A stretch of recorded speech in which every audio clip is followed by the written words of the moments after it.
साथियों, आज मगध साम्राज्य के दूसरे भाग की इतिहास की बातें कविता के रूप में लेकर आया हूं। इससे पहले मैंने इसका पहला भाग बनाया है, जिसका लिंक मैंने डिस्क्रिप्शन में नीचे दिया है। आप उस पर जाकर और जानकारी ले सकते हैं। अगर आपको वीडियो अच्छी लगी, लाइक जरूर करना, कमेंट करना और ज़्यादा से ज़्यादा शेयर करना, ताकि दूसरे लोगों तक ये जानकारी पहुंच सके। कविता के रूप में है।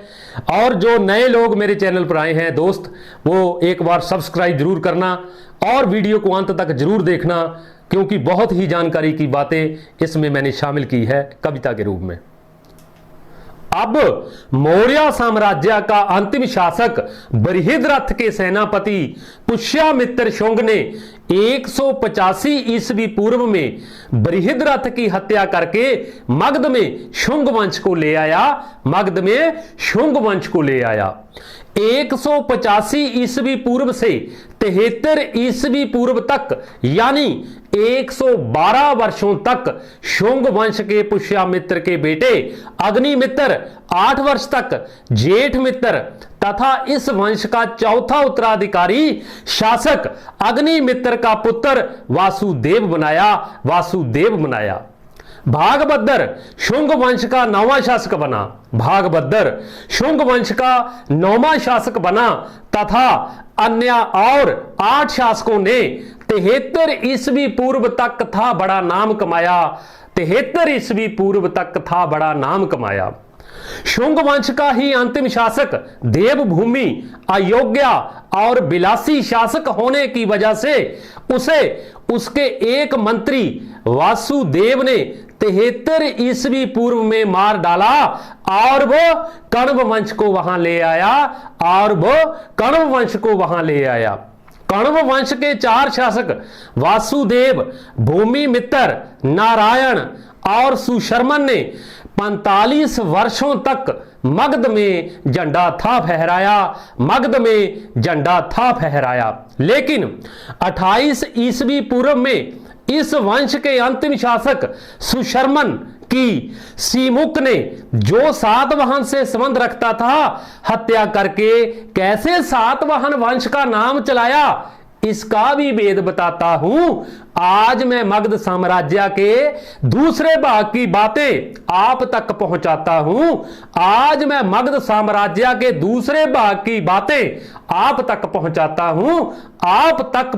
हूं। मौर्य वंश के पतन के बाद कलिंग राज्य ने फिर स्वतंत्रता की खुशी मनाई थी।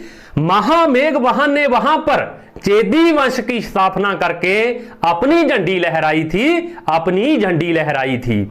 28 ईस्वी पूर्व में ही चेदी वंश के सबसे शक्तिशाली शासक खारवेल ने ही रातों की नींद उड़ाई थी।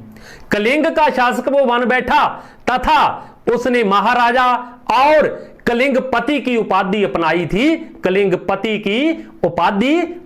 थी। उसने सबसे पहले सातवाहन शासक सातकनी, फिर पाटलिपुत्र पर आक्रमण करके मगध के शासक बृहस्पति मित्र को धूल चटाई थी। फिर उसने यमन के शासक डिमीट्रियस को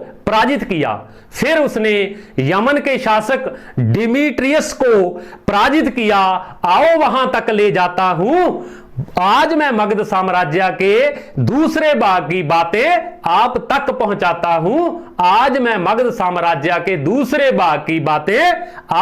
पहुंचाता हूं। 30 ईस्वी पूर्व में सातवाहन के शासक सिमुक, जो सातवाहन वंश का शासक था, ने कण्व वंश के अंतिम शासक सुशर्मन का वध करके मगध पर 23 वर्षों तक नाम कमाता रहा। अत्याचारी होने के कारण उसकी हत्या कर दी गई और मगध के सिंहासन पर बैठकर राज चलाता रहा। फिर सातकनी प्रथम 8 वर्ष, सातकनी द्वितीय 56 वर्ष, फिर शासक हॉल, फिर सातवाहन का सबसे शक्तिशाली शासक गौतमी पुत्र सातकनी 100 ईस्वी से 130 ईस्वी तक अपने नाम का डंका बजाता रहा, अपने नाम का डंका बजाता रहा। उसका ही एक वीर पुत्र वासिष्ठी पुत्र श्री पुलमावी 130 ईस्वी से 154 ईस्वी तक सातवाहनों को आगे बढ़ाता रहा, सातवाहनों को आगे बढ़ाता रहा।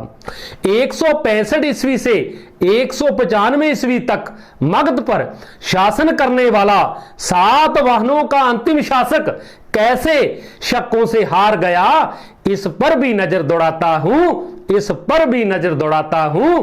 आज मैं मगध साम्राज्य के दूसरे भाग की बातें आप तक पहुंचाता हूं। आज मैं मगध साम्राज्य के दूसरे भाग की बातें आप तक पहुंचाता हूं, आप तक पहुंचाता हूं। इसी बीच भारत पर यमनों, शकों, पार्थियाइयों और कुषाणों का कहर बढ़ता जा रहा था, कुषाणों का कहर बढ़ता जा रहा था। उधर मगध में फिर गुप्त शासकों का सुनहरी युग भी आ रहा था, सुनहरी युग भी आ रहा था, क्योंकि गुप्त वंश का श्री गुप्त मगध में गुप्त वंश को ला रहा था, गुप्त वंश को ला रहा था। पुराण, कौमुदी महोत्सव, मृषकटिक, देवी चंद्रगुप्तम, मुद्रा राक्षस, कालिदास की रचनाएं, कामसूत्र, हर्षचरित, नीतिसार तथा फाहियान का वृत्तांत हमें गुप्त वंश की हर एक बात बता रहा था, गुप्त वंश की हर एक बात बता रहा था।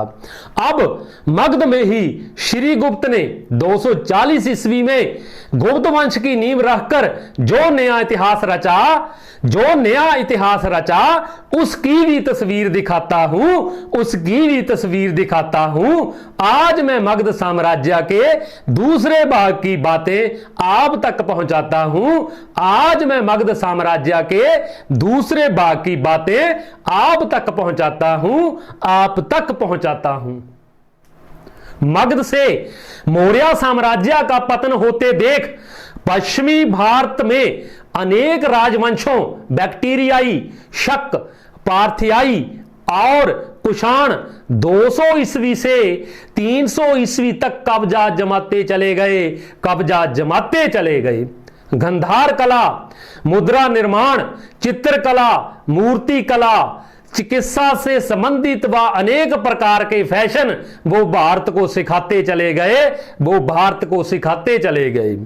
फिर मगध में ही 320 ईस्वी से 540 ईस्वी पुराण, कौमुदी महोत्सव, मृषकटिक, देवी चंद्रगुप्तम, मुद्रा राक्षस, कालिदास की रचनाएं, कामसूत्र, हर्षचरित, नीतिसार, फाहियान का वृत्तांत, सिक्के, अभिलेख व स्मारक गुप्त वंश का सारा हाल हमें बताते चले गए, सारा हाल हमें बताते चले गए। गुप्त काल के बने मंदिर, सारनाथ एवं मथुरा में बनी मूर्तियां, अजंता, एलोरा एवं बाघ गुफाओं में जो भी चित्र बने उससे भी पर्दा उठाता हूं, जो भी चित्र बने उससे भी पर्दा उठाता हूं। आज मैं मगध साम्राज्य के दूसरे भाग की बातें आप तक पहुंचाता हूं।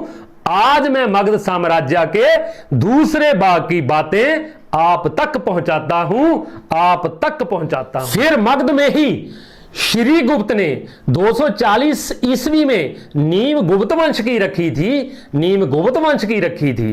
280 ईस्वी में उसकी मृत्यु के पश्चात उसका लड़का घटोत्कच गद्दी पर बैठा और 319 ईस्वी तक उसने शासन किया। यह बात भी बिल्कुल पक्की थी, यह बात भी बिल्कुल पक्की थी। फिर घटोत्कच का पुत्र चंद्रगुप्त प्रथम 320 ईस्वी में सिंहासन पर बैठकर महाराजा धीराज की उपाधि धारण की, वह गुप्त संवत चलाया। यह बात भी बिल्कुल सच्ची थी, यह बात भी बिल्कुल सच्ची थी। उसने लिच्छवी वंश की राजकुमारी कुमार देवी से विवाह किया। बंगाल, बिहार, अवध तथा इलाहाबाद पर कब्जा करके गुप्त वंश की कर डाली बड़ी तरक्की थी, गुप्त वंश की कर डाली बड़ी तरक्की थी। भारत का वो नेपोलियन चंद्रगुप्त प्रथम का पुत्र समुद्रगुप्त से नाम से जो मशहूर हुआ, समुद्रगुप्त के नाम से जो मशहूर हुआ। 335 ईस्वी से 375 ईस्वी तक पूरे उत्तरी तथा दक्षिणी भारत को जीत लिया। जो इसके आगे खड़ा हुआ वो सदा के लिए चकनाचूर हुआ, वो सदा के लिए चकनाचूर हुआ।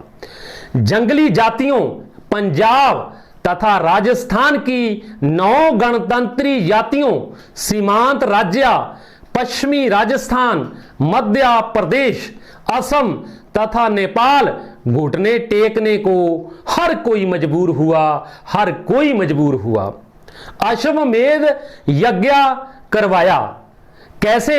वो चक्रवर्ती सम्राट बनने के लिए अश्वमेध यज्ञ करवाया। इससे भी पर्दा उठाता हूं, इससे भी पर्दा उठाता हूं। आज मैं मगध साम्राज्य के दूसरे भाग की बातें आप तक पहुंचाता हूं। आज मैं मगध साम्राज्य के दूसरे भाग की बातें आप तक पहुंचाता हूं, आप तक पहुंचाता हूं। समुद्रगुप्त की मृत्यु के बाद उसका योग्य पुत्र चंद्रगुप्त द्वितीय 375 ईस्वी में राज्य सिंहासन पर सत्तासीन हुआ, राज्य सिंहासन पर सत्तासीन हुआ।